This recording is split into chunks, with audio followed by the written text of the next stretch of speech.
Енді біріншіден осы алаңға тілші толксқа шақырған Асқар Ақтілеу мырзаға және командасына үлкен рахметімді айтам. Әрине жинаған тәжірибені, біліміңді бөліскен ол өзіңе жақсы. Біріншіден ол көп осы жүріп өткен жолдарыңдағы қандай кейстерді қолдандың, қандай шараларға қатыстың, болмаса бір дүнияны басынан өткердің, соның барлығын еске алуға үлкен мүмкіндік береді және тағы да бір өзіңе ақпаратыңды толықтырып аласың да. Енді өзім осы айтып өттім, кішкене қысқаша өзім туралы айтып өтейін. Өзім Ақтөбе облысы Шалқар ауданында туылғанмын. Кейін осы жақта мектепті бітіріп, Жүргенов академиясын бітірдім. Кино және телевидение мамандығы бойынша. Одан кейін үлкен жаңағы телеарнадағы жұмыстан бұрын, тілшілікке келместен бұрын, жаңа азаматтық қоғамда, үкіметтік емес ұйымдарда бірге жұмыс істеп, Алматыда Жас отан жастар қанаты заңғар шығармашылық бірлестігі деген бар. Сол жерде атқарушы директорлыққа дейін өсіп, мынау үкіметтік емес ұйымдардың жұмысын дамыттық. Бірнеше шаралар ұйымдастырдық. Қазіргі осы сәт мен сол кездегі сәттерімді еске түсіреді. Одан кейін 24 KZ және Ақтөбе телеарнасында өңірлік, одан ең соңғы жұмыс орным осы баспасөз хатшылығына дейін КТК телеарнасында меншікті тілші болдым Астана қаласында. Енді тілшіліктен баспасөз хатшысына келдім.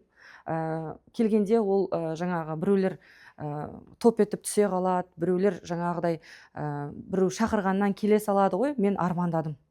Баспасөз хатшылығын армандадым. Неге? Өйткені жаңағы айтып өттім ғой, 24 KZ республикалық каналдарда, жалпы журналистік жолда жинаған тәжірибемді мен кері қарай көргім келді.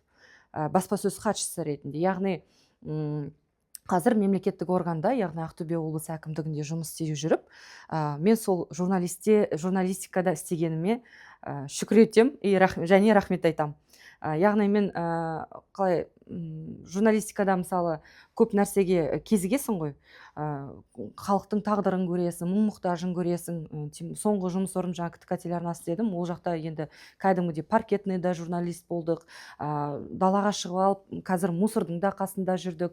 Қармен алыстық, көктемде жаңа су тасыса сумен алыстық деген сияқты. Сол кейстердің барлығын журналистік тұрғыда халыққа жеткізу, ақпаратпен жұмыс істедім. Ал мында да тура сондай, бірақ мемлекеттік орган тарапынан оның мүддесін халыққа сен ашық ақпарат беру үшін сол тәжірибені басқаша тұрғыдан қолданып жатырмын десем болады. Енді баспасөз хатшылығында ең басты жаңа армандадым дедім ғой. Ауышпа, мынау неге армандаған, бұл қиын жұмыс қой деп кейбір адамдар да айтатын шығар. Бірақ баспасөз хатшысының баспасөз хатшылығының ең бір несі, қызықты тұсы, мысалы телеарнада жүрген кезде, журналистикада жүрген кезде, бәрібір де енді үшінші тарап, екінші тарап, жаңа сарапшының пікірі, мемлекеттік органның пікірін алып, бірақ бәрібір де халық болғаннан кейін сен халыққа более жақын тұрасың да. Мына жақта екеуін де байланыстырып тұрғың келеді. Мемлекеттің де жасап жатқан жұмысын, халықтың да соның анық байқағанын қалайсың. Баспасөз хатшылығында ең бірінші керек нәрсе ол телефон. Қазіргі заманда телефон.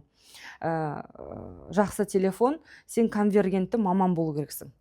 Ол дегеніміз күнделікті біздің жаңағы күнделікті жасап жүрген жұмысымыз, ол тек қана жаңағы ақпаратты алып, оны бетіп жібере салып, болмаса ақпараттандыру ғана емес, оны түбіне дейін барып, оны мәселені қаншалықты жаңа халыққа тиімді тұстарын жеткізу.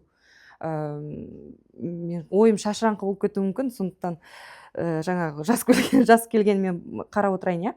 Мысалы, ол біріншіден мемлекеттік органдар мен қоғам арасындағы байланысты, яғни сенімді қалыптастыру үшін біз ең біріншіден жаңа ақпаратты тарату ғана емес, халықтың пікірін тыңдап, оған жауап беруіміз керек.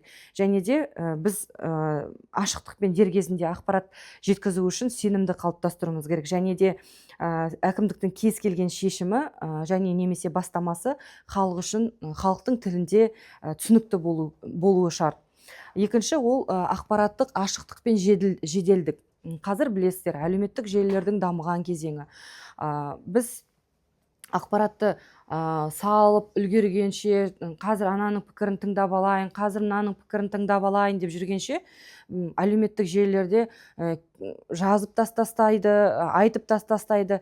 Ал оның алдын, әсіресе жаңағы жалған ақпараттың алдын алу үшін міндетті түрде сен сақ болу керексің. Сақ болу керексің.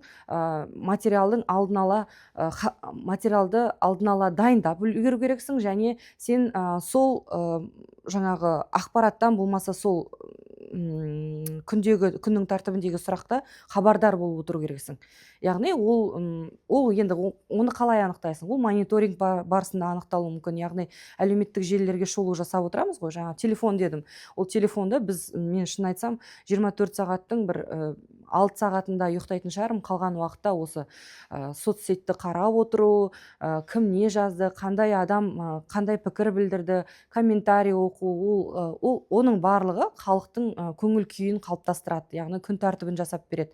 Мысалы, бір жерде су каналының бұзылғанын біліп тұрып, ол туралы сен мысалы шығармай қойсаң, ешқандай ақпарат, ешнәрсе, оның қасында жүрген жаңағы сіз бен біз сияқты қарапайым адамдар мысалы телефонға түсіріп, мына жерде су жарылды, ойбай, мына жерде 12 қабатты үй болды, бітті, өлді, жаңағы ешқандай да жаңағы сусыз қалатын болды, өмір бақи сусыз қалатындай жеткізеді. Хотя оның сұрағы бір күнде, болмаса бір сағатта шешілуі мүмкін. Ал ол егер сен ақпараттандырмасаң, ол сол баспасөз қызметінің минусы, яғни дер кезінде ақпаратты бермеген. Сондықтан ашықтық пен жеделдік міндетті түрде керек, әсіресе жаңа әлеуметтік желілердің дамыған заманда. Яғни сіз бен біздің күнделікті қолданатын инстаграмымыз бар, фейсбугымыз, телеграмымыз, Threads бар, қазір TikTok деген сияқты. Ал енді шығып кеткеннен кейін, ол енді жаңа айттым ғой, шығып кеткеннен кейін ол енді онымен алысуға тура келеді. Шындап келген кезде ол алысу деген үлкен кавычканың ішіндегі нәрсе. Қалай алысасың? Яғни ақталасың. Енді ол позицияға бірақ жетпеуге өзіңді тырысу керексің, бірақ ондай сәттер болады, болмайды емес. Шығып кеткеннен кейін енді мысалы бір адам әкімдіктің есігін табалдырығын тоздырады, бірнеше мәрте сондай сұрақтармен барады. Ол сұрақтарды шешуге болатын сұрақтар мәселен. Бірақ ол немесе маманның дұрыс түсіндірмегеннен, немесе тұрғынның дұрыс түсінбегеннен де болуы мүмкін. Яғни ақпарат, мәлімет ол кісіге дұрыс жетпейді, немесе ана кісі дұрыс түсіндіре алмайды. Сондай сәтте адам арасында бір-бірімен түсініспеушілік пайда болады. Түсініспеушілік жаңағыдай соңында әлеуметтік желіге бір нәрсені жүктегеннен бір артынан бір ушу болып атады деген сияқты ғой. Енді алысу мәселесі, жаңағы шығып кеткен ақпарат. Біз енді қалай жұмыс істейсің? Ол шығып кеткен ақпаратқа кәдімгі өзіңнің кәсіби тұрғыдағы ақпаратыңды дайындайсың. Сол бағытта қандай жұмыстар жасалып жатқанын көрсетесің. Және әкімдіктің ресми сайттарында, әлеуметтік желілерінде сол ақпаратты беріп, мамандарын сөйлетіп, жаңағыдай сол жалған ақпарат болсын, болмаса жаңағы алысу мәселесіндегі ақпараттар болсын, барлығына сол барынша күшті жұмылдырып, сол ақпаратты дұрыстығын және сол осы нәрсені сол кезде істеуге болатындығын көрсетесің да, бір сөзбен айтқанда. Қазіргі енді жаңа айтып өттім ғой, жаңа медиа деп әлеуметтік желілер. Адамдар қазір телеарнаны бірең-сараң енді ауылдағы ата-әжелеріміз қарауы мүмкін, бірақ көбіне жаңа әлеуметтік желілерге жүгініп жатады. Соған сондағы ақпаратқа сеніп жатады. Ондай ақпараттар еще көп тез тарап кетеді ғой. Тез тарап кетеді, жаңағы жалғаны болсын, хейт дейді ғой, жаңағы хейт, хайп, сондай материалдар тез таралып кетеді. Енді ол шындап келген кезде адамның бір жағынан өресіне де байланысты сияқты. Яғни қазір барлық құралдар, барлық нәрселер алдарыңда бар. Мысалы, егов болсын, тіпті әрбір мемлекеттік органның ресми сайттары болсын, барлық жерден ақпаратты тауып алуға болады, бірақ соған адамдар жалқауланып, кейде сол ақпарат көздерін қарамай жатады. негізі қараған дұрыс. Ресми сайттардан жаңағы мысалы су тасқыны біз бастан өткердік, иә, су тасқынында үлкен жұмыс жасалды. Ең бірінші ақпаратты енді бәрібір де біз алып отырамыз ғой, жедел чат бар мысалы, жедел чатта бізге осындай ақпараттар түсіп жатады. Сол уақытта сен оны көресің, оны көргеннен кейін бірден шығарып жіберуге тырысасың. Өйткені қазір шығармасаң, жаңағыдай судың мен айтқан кесіндей тез таралып кетеді, жалған ақпарат таралып кетеді. Сондай уақытта жаңа медианың сол әсерін айтып жатқаным ғой. Яғни халықпен тікелей диалог жүргізу керек, ал диалогты сол ресми сіздер жаңа ақпарат арқылы алсаңыздар деймін. Ал журналистермен серіктестік, енді бұл жерде жалғыз қоғамның ішіне журналистер де кіреді ғой, бірақ барлық ақпаратты барлығын дер кезінде таратып отыратын бізде бұқаралық ақпарат құралдарының өкілдері бар. Олармен жұмысы өте тығыз жүріп жатыр. Қандай ақпарат керек, қандай мәлімет керек, ешқашанда оларға бүкпесіз, айна қатесіз беруге тырысамыз. Және де бізде андай, мысалы, баспасөз қызметінде жаңағы масс-медиа туралы заңға сәйкес 5 күн күту, 3 күн күту деген жоқ. Өтінішпен жіберіңіз, жаңағы бір болады ғой ақпараттар. Сіз осыны жіберу керексіз, өтінішпен деп отырмаймын. Шындап келген кезде қолымда тұрған ақпарат болса, дәлдігін, ашықтығын тексеріп, арнайы басқармалар бар, сол басқармалармен ақылдаса отырып, бір нақты жауабын дайындап, сосын бірден беріп тастауға тырысамыз. Әрине, мақтанатын да тұстар бар, тез жіберіп жатырсың деген сияқты мысалы айтылған жаңағы пікірлер біздің жұмысымызды шыңдай түседі. Енді мысалы кейде бюджеттің ақшасын сұрайтындай, мысалы болмаса, мысалы енді облыс әкімінің баспасөз хатшысы болғаннан кейін оның жеке басына қатысты бір мәселелер туралы сұрақтар болса, енді ондай ол кезде уже біз өтініш арқылы бұқаралық ақпарат құралдарынан өтінім беруді сұраймыз, яғни запрос жіберуді. Ол кезде енді дер кезінде тоже сол жаңа масс-медиа заңына сәйкес белгіленген сол күн мерзім аясында жауап береміз. В основном сол жаңағы бюджеттің мәселесі, санға қатысты, миллиардтар, миллиондарға қатысты мәселелер болса, чтоб ертең заңды тұрғыда барлығы болсын деп, мысалы, біз сол өтінішке жүгінуді сұраймыз. Бірақ күнделікті күн тәртібінде тұрған сұрақтар болғаннан кейін, оларды міндетті түрде тез арада беріп тастауға тырысамыз. Бір жағынан оны менің жаңа журналистік саланы көріп келгенімді жаңағы бір септігін тигізетін шығар деп ойлаймын. Өйткені журналист болған кезде өзімізді енді баспасөз хатшыларын ойбай болшы тез, бүгін кешке жаңалықтар, өзім жаңалықтарда істегеннен кейін ол тез ақпаратты береді, енді сол күні болды ма, сол күні беріп тастайды. Сондықтан мен олардың жан дүниесін шындап келгенде түсінемін. Ақпараттың қандай маңыздылығын түсінемін. Яғни қазір айтылмаған сөз жетім дейді ғой қазақ. Мысалы, сіз қазір ақпаратты бірден беріп тастамасаңыз, ол түрлі ой, сосын андай сөз бар, енді журналист болғасын білесің ғой, мемлекеттік органдар бұл сұраққа жауап беруден бас тартты дейді. Мысалы, журналист сөйтіп айта салады, мысалы, сюжетінде, материалында, ондай айтпас үшін бірден сол жауапты жаңағы мүмкіндігімізше тез беруге тырысамыз. Ол жаңағы өзімнің де сол журналистикада болғаным сол бір әсер еткендей. Түсінемін, яғни жан дүниелерін. Ал енді сонымен әлеуметтік желілерден енді өздеріңізге белгілі, біздің облыс әкімдігінің жанында ахуалдық орталық деген бар, 109 байланыс қызметі. Кез келген төтенше жағдай болсын, қандай жағдай болсын, адамдар тіпті үйінің алдында ит өліп жатса да соған хабарласады. Ол жердегі сұрақтарды біз 6 сағаттың аясында жауап беруге тырысамыз. 6 сағат дегеніміз 2 сағат.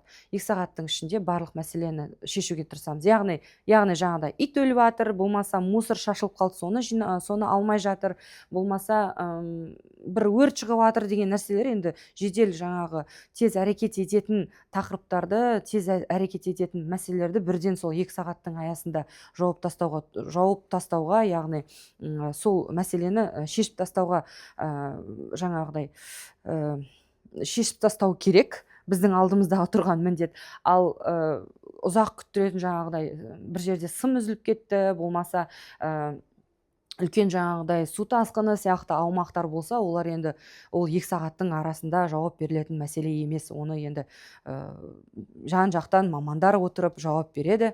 Ахуалдық орталыққа қазір шындап келген кезде сенім артты, бұрынғыдай емес. Әлеуметтік желілерде де олар белсенді, барлығын мониторинг жасап бақылап отырады. Ол енді облыс басшысының өзінің сондай бізге қойған міндеті. Осылай болу керек деген сияқты. Яғни бір сөзбен айтқанда, қоғаммен байланыста ең бірінші ашықтық керек, сенімді ақпарат болу керек, сенім болу керек, жауапкершілік және жеделдік болу керек. Тез шапшаң жауап берген дұрыс.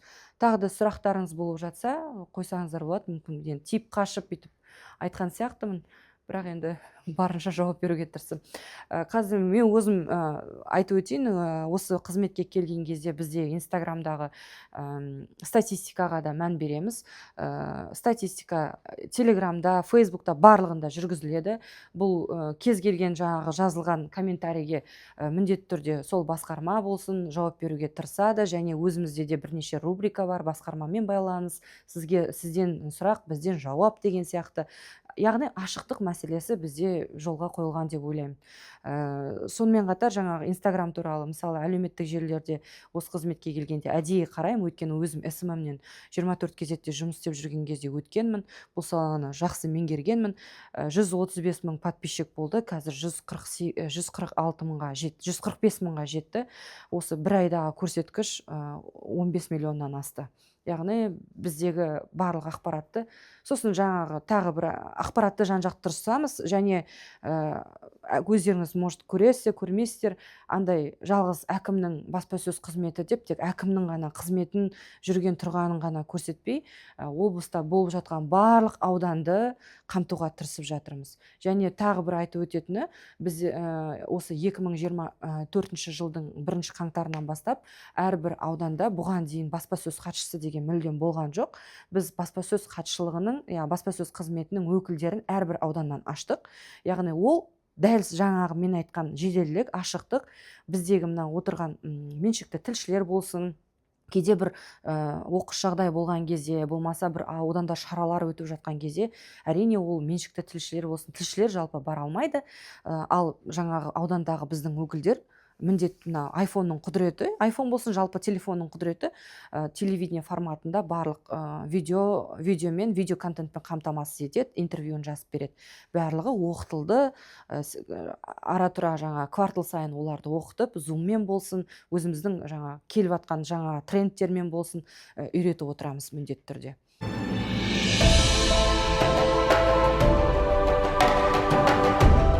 Қайырлы күн достар, есімім Құдайберген Бекет Ырзабайұлы. Ақтөбе облысы Шалқар ауданы Айшуақ ауылына келіп тұрмын. Негізі мамандығым осы Ақтөбеде оқығанбыз, мұғалім, математика пәнінен. Бірақ ол салада істемей, кәсіпкерлікке қарай ауысып кеттік. Бүгінгі айтатын мәселелер, жалпы ашқым келген тақырыптар: жастардың қоғамға ықпалы, болашақты немен байланыстырамыз, мүмкіндікке толы әлем, Қазақстанның қаланып жатқан кірпіштері, яғни жастар. Белсенді жас енді қай қоғамның да сүйреуші күші ол жастар болып есептеледі. Сондықтан белсенді жастардың рөлі әрқашан ерекше. Кез келген шарада алға сүйреп ұйымдастыратын да осы жастар. Осы тұрғыда енді белсенді жас деген кім деген кезде көз алдымызда бұл еріктілікпен айналысатын жастар, IT жобалар арқылы қоғамға қызмет ететін бағдарламашылар, пікірсайыс клубтарында шыңдалып жүрген болашақ саясаткерлер, ауылда жүріп республикалық бастамалар көтеріп жүрген жас көшбасшылар, өзімді соның қатарына санаймын, және өзінің ықпал ету аймағында қоғамның гүлденуіне атсалысып жүрген жандар. Қысқаша. Келесі, негізі ойым шашырап кетпесін деп, негізі қарап баяндап тұруды жөн көріп тұрмын. Жалпы көтергелі тұрған мәселенің бірі бұл жастардың ақпаратты қайдан алып жатыр, қалай тұлға болып қалыптасып жатыр, мына болып жатқан ақпараттарды қалай қабылдап жатыр, оны өзінің бойына сіңіріп ары қарай өзі қалай дамып жатыр деген сияқты мәселелер. Сол тұрғыдан енді біз жастар, ол мысалы 30-35 жылғы жас қазір бесікте жатыр. Ол бірде-бірде қалыптасып жатыр. Оның қолында смартфон. Сондықтан оның іргетасы қалай қаланып жатыр, сол маңызды. Дәл сол сияқты не маңызды дегендегі осы дін және дәстүрмен келетін сенім мәселесінде жат түсініктерден бойын таза ұстау, бұл жаңа ішкі саясаттың мәселесі негізі. Одан кейінгі жасөспірімдердің мыңжылдықтар дәлелдеген қазақы терең түсінікпен ойлау жүйесін қалыптасса, сыртқы жат қылықтарға қарсы ішкі иммунитеті қалыптасады, осылайша сау ұрпақ өз орнын тауып кете береді. Ең бастысы рухани болмысын байытып, бесікте жатқан кезден ақ жас нәрестеге елдің ертеңгі тірегі деп қарау, ұлттық сананы қалыптастыру деген сияқты мәселелер. Одан кейінгі осы сөзіміздің бір дәлелі, бұл барлығыңыз білетін Қаныш Имантайұлы Сәтбаев атамыз. Ол дәл осы сияқты алаш қайраткерлері бар, Мұхтар Әуезов атамыз бар. Осындай ірі тұлғалардың қалыптасуы қалай, бұл бала кезінен қандай тәрбие алды деп, өйткені қазаққа сіңірген еңбегі орасан, істеген істері көп деген сияқты. Бізге осындай тұлғалар аса қажет, маңызды. Сондықтан осындай адамдарды бала күнінен бастап дәл сондай жолмен тәрбиелеп шығарсақ, болашақ қаныштарымыз, алашордашыларымыз ары қарай шыға беретіні не бек кәмілміз. Айтқым келетіні, жаңа алдыңғы сөзіміздің дәлелі, Имантай атасы, Қаныш Сәтбаев әкесі, кішкентай күнінен бастап дәстүрге, аңыз әңгімелерге, қиссаларға баланың қиялы әлі өсіп кетіп, рационалды ақылы дамығанға дейінгі уақыттағы қиялдау алаңында 5 жасқа дейінгі толық ақпарат берген, қазақы дәстүрге уызына толық қандырған басқа тұлғалар да дәл сондай. Дәл сол жолдан өткізсек балаларды осы күні, онда осы атамыз сияқты үлкен азамат болатын сөзсіз. Бір-екі мысалы, енді істеген істері көп аталарымыздың, бірақ бір-екі мысалы Томскіде оқып жүрген кезде, мысалы ол кезде геолог мамандығында оқып жүр, басқа салада, бірақ Ер едіге дастанын кітап қылып шығарады. Бұл сол уақыттары қазақтың ауыз әдебиетінде бұрын енді кітапқа түспеген, ол көшіп қонып жүргеннен кейін. Сондықтан көрнекті өкілдері, жыршылар осы рухани қазынамыздың тасымалдаушылары әлсіреп бара жатқаннан кейін бір-біріне өткізіп кітап түрінде басып, осылай бізге үлкен мұра қылып қалдырған. Одан кейінгі ғылым академиясының президенті болғаннан кейін, сол уақыттары 46 жылы Қазақстаннан Мәскеуге барған оқушылар, қазіргі студенттер, болашақ ғалымдар, солардың барлығына жағдай жасап, жүріс-тұрысын қарап, өзінің таныстарына тапсырып, ақша беріп, 100 бала түссе, мысалы Мәскеуге оқуға сол жылдары, 50-ші жылдары, соның 100-і болашақ жас ғалым болып дипломын алып елге оралған. Сондай үлкен еңбек сіңірген кісілер. Бүгінгі біздің жағдайымыздағы жастардың қалыптасуы қалай жүріп жатыр? Енді өз ортамызға назар салайық. Айналамыздағы оқиғаларға көз жүгірсек, қазақ айтады, жаман айтпай жақсы жоқ дейді. Негізі көп жерде жаңағы жақсы рөлде сомдайтын адамдар қалмағанда, кішкене ащы сөздерді айтып, ащы сыни пікірлерді айтуға тура келеді.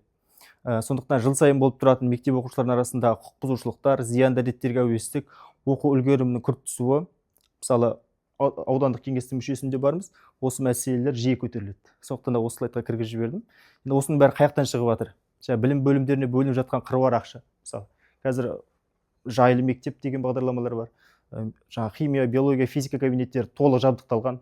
Барлық жағдайға қол жетімді. Бірақ соншалықты көп ақша салынып жатса да, біз теріс оқушылардың әрекеттеріне құтыла алмай жатырмыз. Ең жұмсақ қылыққыш кезеңде теріс қылықтарға қалайша тез бейімделіп кетеді, осындай күрделі сұрақтарға құзыретті мекемелер назар аудару керек деп тағы есептейміз. Келесі, жалпы мемлекеттік биліктің назары жастарға арнайы науқандар мен атаулы жылдар жарияланғанда, немесе президенттің аузынан жастар туралы сөз шыққан кезде ғана көбінесе түсіп жатады. Бұл еріктілер жылы, волонтерлар жылы дейді, сосын жастар жылы дейді, қазір енді жас мамандар жылы ма, жұмысшылар жылы деген сияқты. Сондай бір науқандық кезеңдерде ғана жастарға көңіл бөлініп, одан былай тыс қалып жатпаса екен деген кішкене ойымыз бар. Бұл үрдіс дұрыс емес екенін бәрімізге белгілі. Осындай шикі істерге жастарды безберекет араластыра беріп, ертеңгі күні билік өзіне деген сенімін жоғалта бастау мүмкін деген күдігіміз бар. Жастар кеңесінің мүшесі ретінде өңірлерде бастамалар көтеріп жатамыз. Ескерілмеген соң облыстық мінберлерде өз дауысымызды жеткіземіз. Кеше Асқар Шақаров та осы кішкене ескерілмей қалған мәселелерді үлкенірек мінберде көтерген жөн көрдік. Соның нәтижелі болды, бірақ көптен бері, 1-2 жылдан бері шешімін таба алмай жүрген мәселелер осы жастар саясаты басқармасының басшысының осы ауданға келуімен арнайы тікелей шешімін тапты. Осындай сәттерде жергілікті билік тарапынан реніштерді де естіп жатамыз. Неге артық айтасың, тез жүре бер деген сияқты. Оны біреулер жаны ашып та айтуы мүмкін, біреулер көре алмағаннан да айтуы мүмкін. біреулер өзінің орындығын ойлайды деген сияқты. Артынша көтерген мәселе жөнінде кеңінен талқылаулар болса, әртүрлі форматта жан-жақты себептерін зерттесек, келесіде ол мәселелермен жолықпас едік те. Жаңа өзіңіз айтқан ақпараттың тездігі. Бір мәселе туындады ма, сол жерде бас қосып шешіп тастасақ, ары қарай ол әңгіме ары қарай бықсымайды. Бірақ оқиға біз ойлағандай өрбімейді. Реніштің арты ескерусіз қалынады, көбінесе шақыртусыз, отырыстардан шеттету мен мүлде назар аудармауға дейін барады. Мен басқа аудандарды айтпаймын, тек Шалқардың көлеміндегі әңгімелер болады. Нәтижесінде мәселе сол күйінде қалып, оны қоршаған ортаға салдар артады. Әлгі жас белсенді билікке деген сенімі азайып, күдігі көбейеді. Оның үстіне оппозициялық топтар бар қазір, адамның кішкене билікке қарсы ойы болса, ары қарай оны үдетіп жібереді. Олар да алып кетуі мүмкін. Сосын сайып келгенде осындай белсенді жастарға қуана жағдай жасап, шағын алаңдарда еркін сөз сөйлеуге, бірлесе жұмыс жасауға жұмылдырса, аудан мен облыс көлемінде біраз мәселелер шешімін табады. Оның мысалы осы Асқар ағаның талқысы деп ойлаймын. Ауыл мен аудан жастарының арманы, негізі арман деген көп айта берсе. Шалғай елді мекендерде енді біздер ауылдан шықсақ, есіктен шықсақ, көретініміз мал, кең жатқан бос дала. Күнделікті тұрмыста шаруашылыққа араласып, құраласып жүрген соң, бір уақыт болашағын ауыл шаруашылығымен байланыстырады. Бәрібір ауылдың жастары. Ол қанша жерден мықты жазушы болсын, мықты айтишник болсын, бәрібір өзін бір мал бағып кетсем қалай болады екен деген сияқты бір ой келеді. Жердің кеңдігін ескерсек, ақылға қонымды тұжырым. Кез келген кәсіпті бастауға қаржы негіз талап етеді. Барлығыңыз білесіздер. Президентіміз Біріккен ұлттар ұйымының мінберінде осы 1-2 жыл бұрын ба, Қазақстан жайылымдық жері бойынша үздік 5-ке кіреді деп, өзге мемлекеттер инвестиция тарту үшін сондай керемет статистикаларды келтірді мысалға. Енді осыншама мүмкіншілік бар елімізде, бастапқы шаруашылықты бастауға берілетін төмен пайызбен беретін несиелер мүлде жоқ. Болып еді, қазір тоқтап тұр. Ол туралы қазір тағы да айтамыз. Одан кейін бар болғанның өзінде кепіл арқылы және пайыздық мөлшері жоғары. Бұл қазір енді агробизнес, агроқаржы, финанс деген сияқты ірі көлемде 7 миллиард, 3 миллиардқа дейін беретін ауыл шаруашылығына қаржыландыратын ұйымдар. Бірақ енді ауылдан келген жас кәсіпкер ондай көлемде кепіл қойып, пәленбай миллиард қойып, пәленбай миллиард ала алмайды. Демек, оларға арналған бағдарлама емес. Одан кейін бар болғанның өзінде кепіл арқылы және пайыздық мөлшерлер жоғары, көп құжаттарды талап етеді. Мақұлдағанға дейінгі уақыт тым ұзақ. Өзінің басына өткен айтып, таланттың көбі мақұлданға дейін уақыт тым ұзақ. Бюрократия көп. Енді көріп жүргеннен кейін өздеріңіз де біліп қаларсыздар мүмкін. Одан кейін одан бөлек таланттың көп ауылдан шығады, барлығыңыз білесіздер. Мектеп бітіруші түлектердің, бұл енді қосымша тағы келтіргендерім ауыл жастары туралы. Бітіруші түлектердің мамандық таңдайтын сәтте көбінесе абдырап қалатыны бар. Бұл ауыл шаруашылығына тағы тоқталам. Өз мамандығы бойынша қазір жұмыс істейді, көбісі істемейді. Қандай басында бір-бірінің несиесі бар. Соны жабу керек дейді, амал жоқ, дайын тұрған бір жұмысқа кетіп қалады. Диплом бір жақта қалады, өзінің ойға алған негізгі мамандығы ол бір жақта қалады. Сонымен ары қарай жалғасып кетеді. Таланттың көп ауылдан шығады дейміз, мектеп бітіруші түлектер абдырақ болады, бұны айттық. Келесі